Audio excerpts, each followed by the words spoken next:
Hi students, welcome back to Engineering 1110. In this third lab, we're going to continue our exploration and learning about Excel. But in this Excel lab, we're going to learn different topics and different functions that Excel has to offer. So before we start, I just wanted to remind you that all the formatting requirements from Excel 1 Lab 2 still hold. So if you somehow want to refresh your memory, go back to the previous video or question prompt and try to refresh on that, because I'm not going to spend a ton of time on that in this lab. A few students have approached me about whether to purchase the textbook. I think in the syllabus it's actually required for you to get a textbook before you enter the class, but somehow if at this point you still don't have one and it's difficult for you to get one, I would say just try to follow the slides Dr. Gallagher has provided you with, as well as the videos and the in-class time that we're going to spend together, and see if that's sufficient for you to complete all the lab assignments and for you to feel enough for you to feel comfortable that you're understanding all of the materials that we're talking about in class. So if not, then I think having the book even later on, you can refer to a specific topic as a reference book. I think it's helpful. But if somehow it's hard for you to acquire one at this point, I think you can try without one if you're comfortable, and I think it could work for you. So that's my take on it. So okay, let's go right into this lab. In the first question, we're going to get in contact with a concept that's probably a little new to a lot of you all. The calculations and intricacies of matrices is usually first introduced in college in a class called linear algebra. Some of you guys may have taken it, and that's great. If you have not taken it, don't worry about it. In this class, we're going to go from the beginning together, and we're only going to go over some very, very basic and simple concepts of matrices, and I will try to go very slow. So in this question, as I listed on the left, the matrices that are given are matrix A and matrix B. They're called 2 by 2 matrices. As you can see, they both have 2 columns and 2 rows, and they have 2 times 2 equals to 4 different cells. As you see these 4 cells, it may first not make much sense to you, and they may not look as connected as they are to you, but we're going to define them as a matrix instead of just 4 random and different cells. So as you enter 3, 4, and 1, 3 into these 4 adjacent cells into a square, we select all of them and we change the name. For now, I've already changed it to A, but I assume if you have selected these 4, it's not going to be A just yet. So change it to A and press enter. That means you are essentially connecting these 4 cells together and defining them to a uniform name, A. And that's how you define a matrix in Excel. Same with B. You enter 3, 1, minus 5, and 0. You select all these 4 cells and name it as B. As a reader, though, if you don't have these titles, matrix A and matrix B, it could get a little confusing of what you're doing here. So try to add an intuitive title up on matrix A and B just like I did. And by bordering it, you're making sure that your reader is not going to miss it. This is matrix A, and it's defined within this box right here. So now we have defined and prepped for our later work to calculate these 5 different calculations. We have defined matrix A and matrix B. The first calculation we're going to do is matrix A plus matrix B.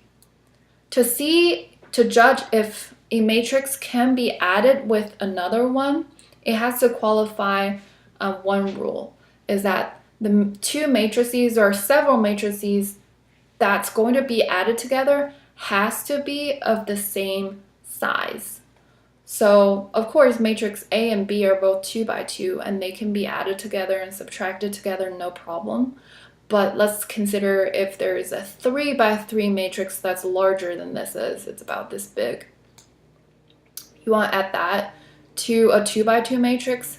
That won't work. That just mathematically it won't work. So just keep that in mind. So how that's going to work mathematically is that it's simply a mirror of matrix A. You know, this is the 1, 1 position of matrix A, and this is the 2, 1 position. This is 1, 2, and this is 2, 2 position of matrix A.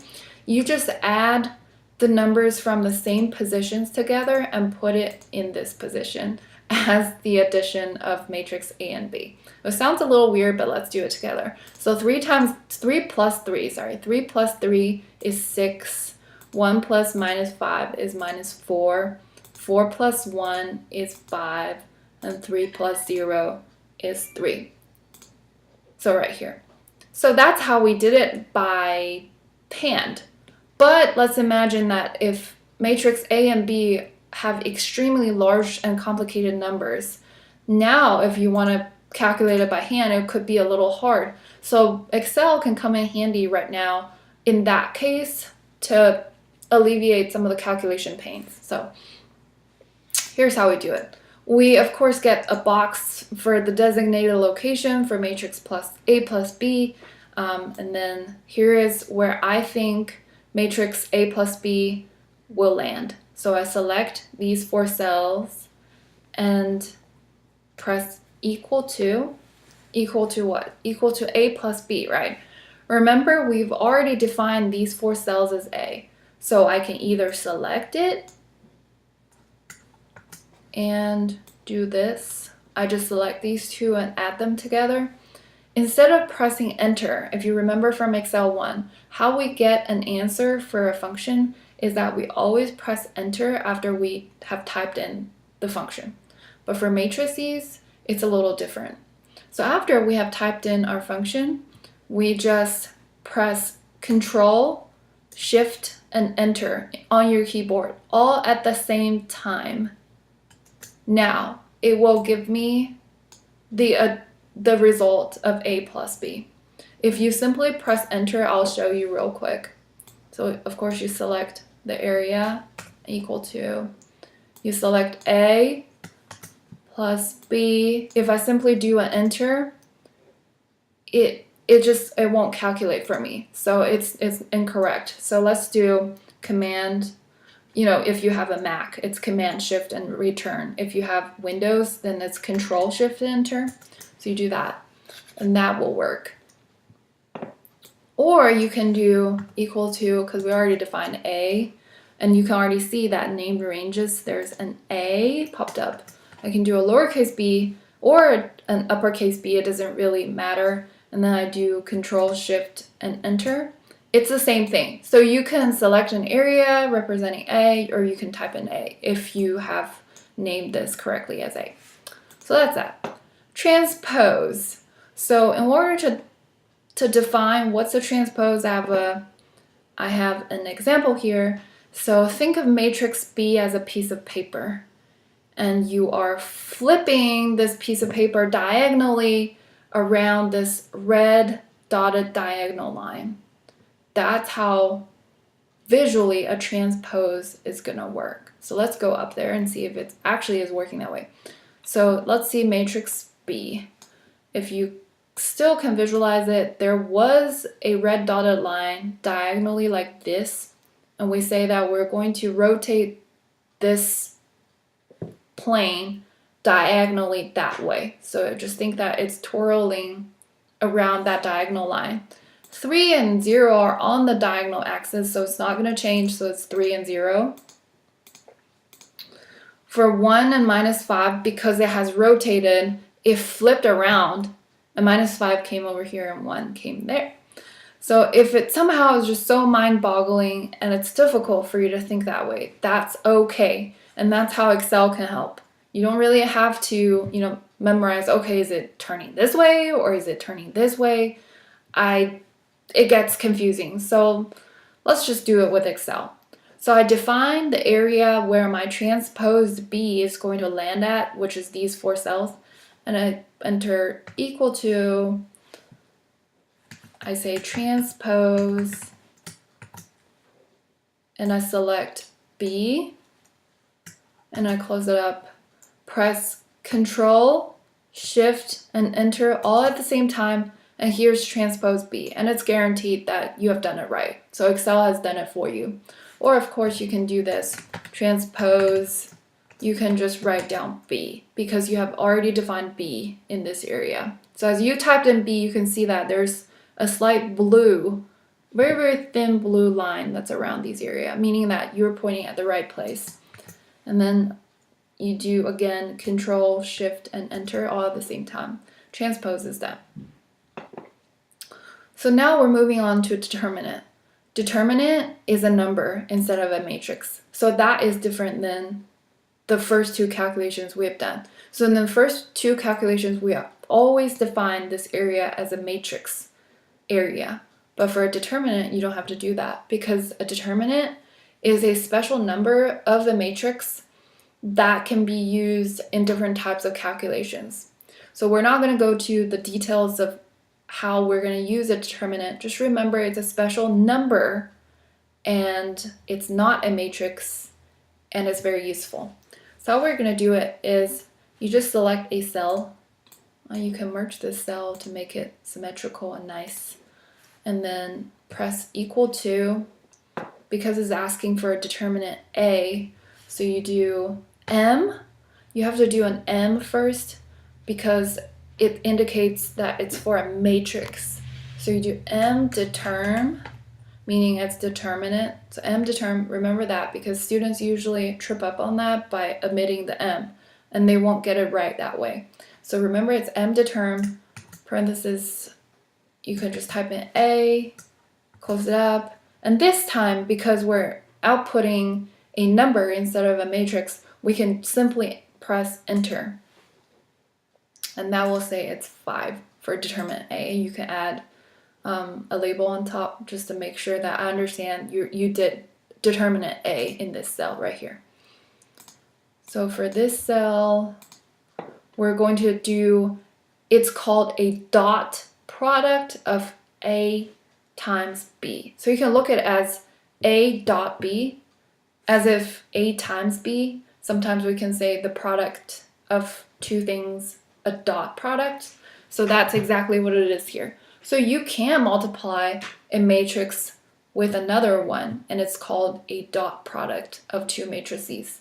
So, and how we're going to do that is the dot product of a 2 by 2 to another 2 by 2 is a number. And we can go to a lot of details of different occasions and different situations of different sizes of matrix multiplication, But for this question, we're only going to deal with 2 matrices of the same size, and when they multiply together, we're going to get a single number. So you only need to leave space for a single number here. Enter equal to. Instead of simply typing in A times B, which it will let you calculate, but it's incorrect. So make sure you do M mult first, and you do, I'm just going to delete it. M means matrix, mult is short for multiplication. So M multiply A comma B, and close it up and press Enter, and that will give you the dot product of matrix A and B. And then the last one we're going to do for question 1 is an inverse of B. So for those of you who see that inverse as a new piece of information, it's right here. So inverse, let's think of matrix A. Matrix A, if we multiply it by its own inverse, which in here it's represented by A to the -1 power, it's going to end up outputting an I matrix. I is short for identity matrix. So a matrix times its own inverse is always going to be equal to an identity matrix. An identity matrix, here's an example, is always going to be only consisting of two numbers, ones and zeros. Ones is going to be on this diagonal line that I'm kind of drawing right here. And then all the other places are going to be occupied by zeros. So however large or small your identity matrix is, you're always going to have your identity matrix only made up of ones and zeros. If that's somehow confusing, that's okay. We're just going to learn how to deal with that in Excel and give it to Excel to calculate for today. So we're going to define this area where my inverse of B is going to land. And I will say equal to M as matrix inverse of B. So we're going to do inverse B. So just remember that. And then Control Shift and enter. And now we got the inverse of matrix B. If you have done it right, Excel matrix calculation always does a good job to make sure you have done it right. And just at the end, just straighten out the formatting and make sure that everything looks uniform and professional. And you're done. You don't have to have these things that I highlighted here or down below. That's just for interpretation. You just need to have this and your name and email on top. For question 1, we're done. So we're going to move on to question 2. Question 2 is a plotting question. So you need to have this table on here, but all the information is actually given in the book. So select this entire area after you have typed in all the numbers correctly and you have, added a label on top, appropriate labels on top. You select the entire area, including all the numbers and all the labels. Insert a chart. You can do insert chart right here, or you can go to the ribbons and go to chart. I like it here because you can see the symbols. So this time we're going to insert a scatter plot. We're going to select this marked scatter right here. So as you can see how my chart is looking slightly different. I'm going to shrink this just a little bit. Slightly different than this one. And as far as I can tell, it's not as nice as the one that's up here. The reason why I don't think it's as nice is because this one is extremely skewed and a few of the dots are so cramped down here that it's really hard for me to decide which one is which right here. So it looks like a lot of space up here is not used and it's kind of wasted. So I can get my chart up to that standard of appropriately proportioned, nicely displayed, and good for the readers to read. One thing that I can do right here is I select one of the axes and then I can format the axis. In order to format that, I can click on, in this example, we're going to try the log scale. The logarithmic scale, if you haven't heard of it, that's okay. You can look it up online. It's just log 10, so with a base of 10.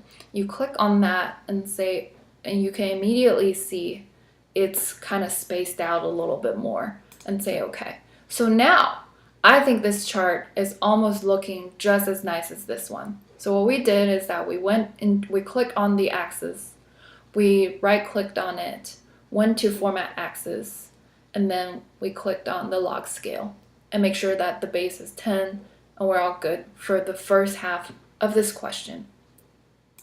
I'm gonna go ahead and delete that one. Yep, and then I'll make this a little larger. And we can see how we interpret this chart and graph is that as my x-axis goes larger, what is my x-axis? It's the area of the conductor increases. As it increases going towards the right, the resistance actually goes down because this line is pointing downwards. So that's how we interpret a chart, and that is an advantage of a graph and a chart compared to just pure numbers. Of course, if you're very familiar with the numbers and the numbers have a very obvious trend, you can read it very well. You can read, as the areas go up, the resistance goes down. but it's just not as visualizing as this one is. So that's one of the advantage of using a very clearly proportionated, nice looking chart instead of cramming a lot of numbers all in the same table.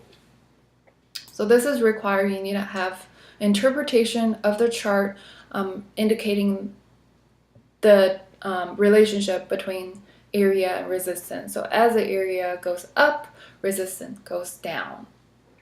So how we can further improve this chart is that, well, this relationship is kind of not defined as a straight line below. Below you can see that if it's displayed as a straight line, then the y-axis and the x-axis they define a linear relationship. But in this one, it's kind of hard to tell. So how do we toggle that to make it look like this? So now we have done the log scale of the y-axis. We're going to do the same thing for the x-axis. We're going to format it. We're going to do log scale. And now you can look, it's looking just about right. We're going to say okay. But somehow the y-axis has been moved to the middle, and it's a little bit slightly disturbing in my opinion. So how we're going to fix that is we're going to go back to the y-axis, right click, we're going to do format axis. We're going to make sure that the vertical axis crosses at, not at 1, but we want it to cross at 0.001. So now it's looking just like this one, and much more clearer, in my opinion, than a log scale. If you didn't know what a log scale is, it's just what it was before. So we're gonna go back a couple steps. Obviously this is a log scale, but it's just not as simple to read as this one.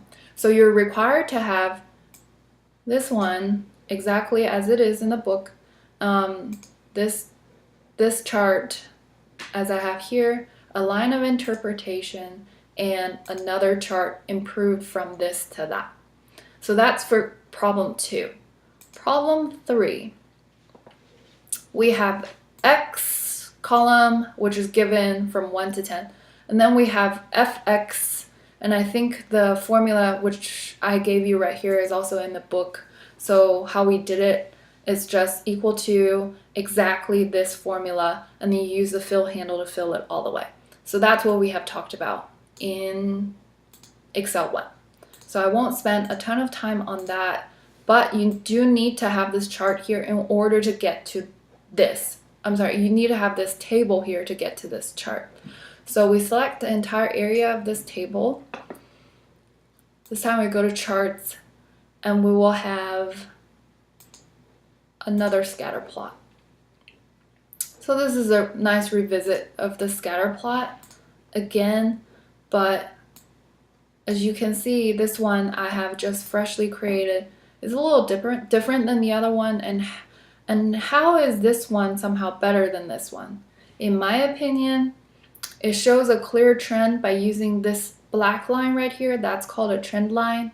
And it also tells you, okay, well, this trend line, actually all of the dots were gone through by this trend line, which means that the trend actually predicts the direction of how these dots are going very well.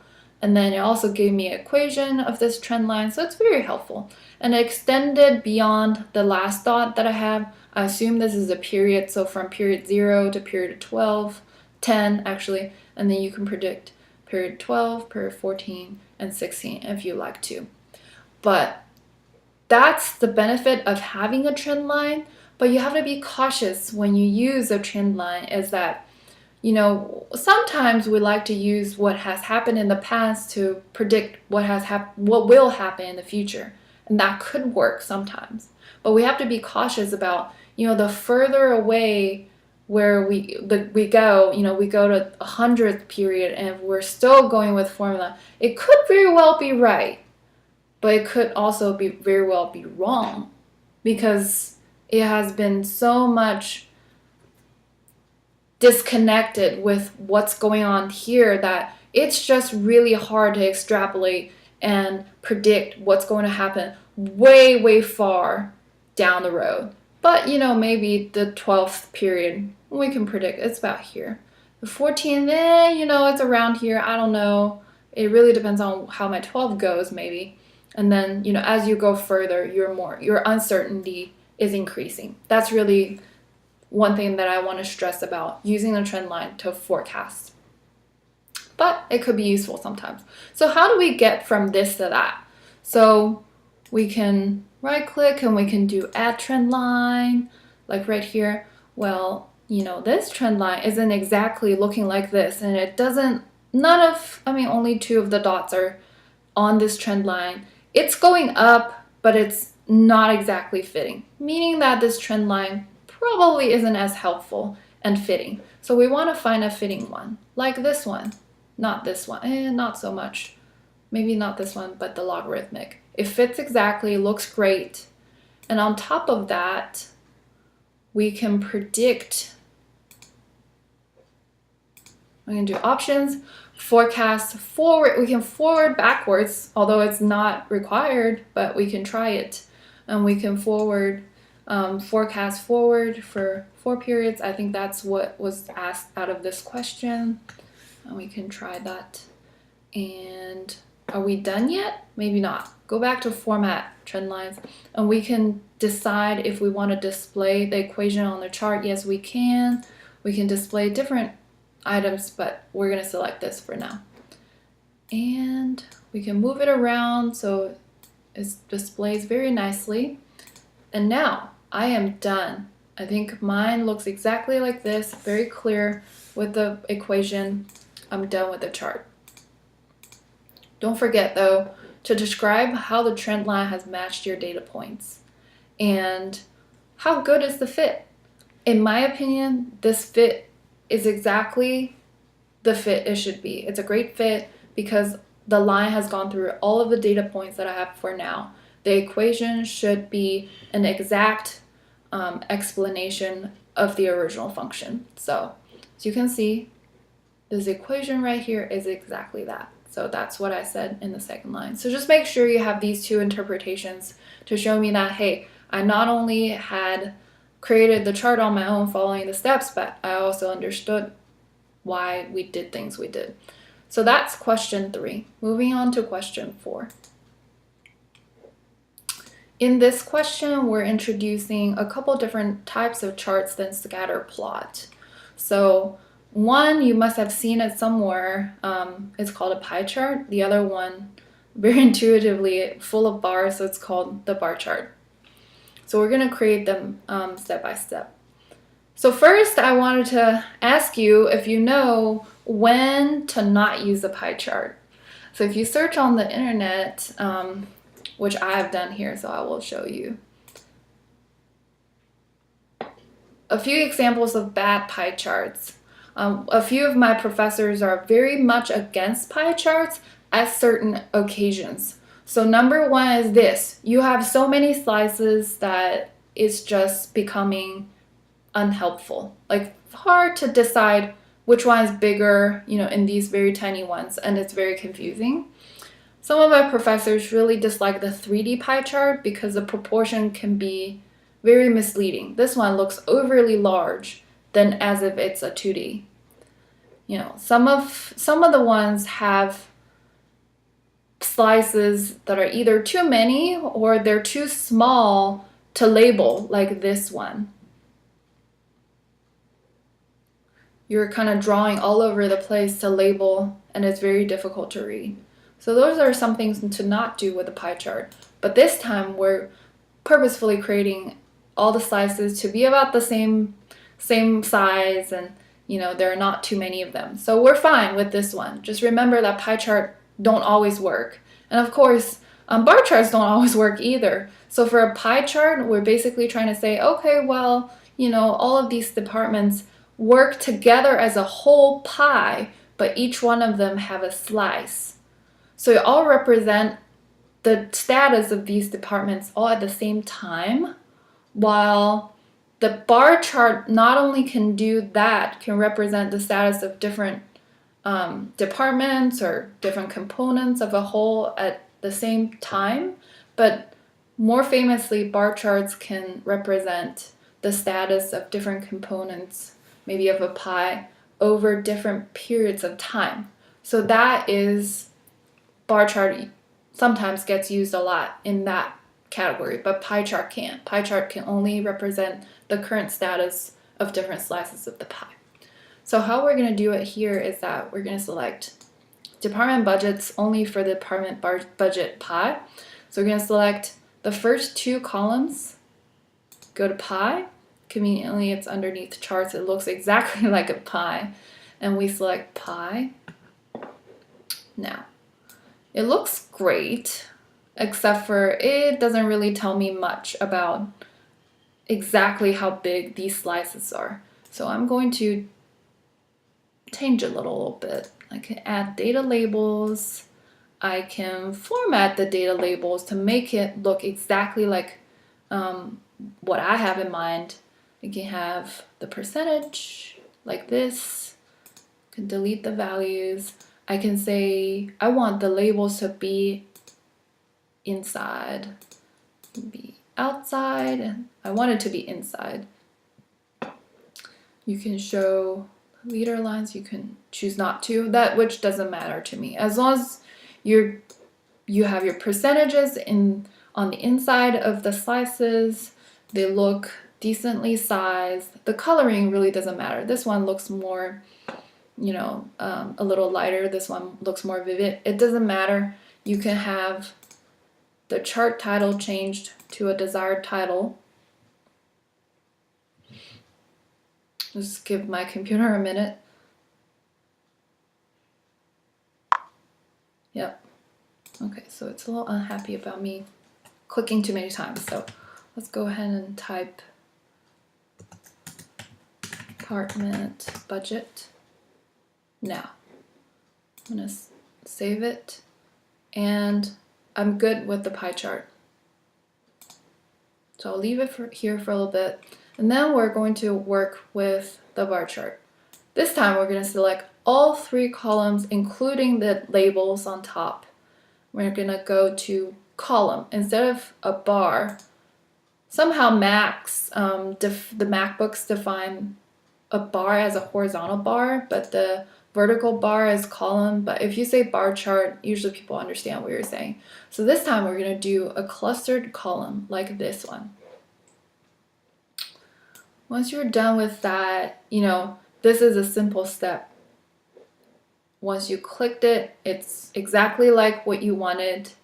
You can change, you can select different things about the bar chart. You can add a title.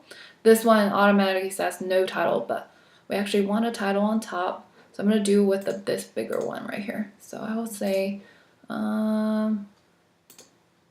yes, I want a chart title on top. And then I'll say department.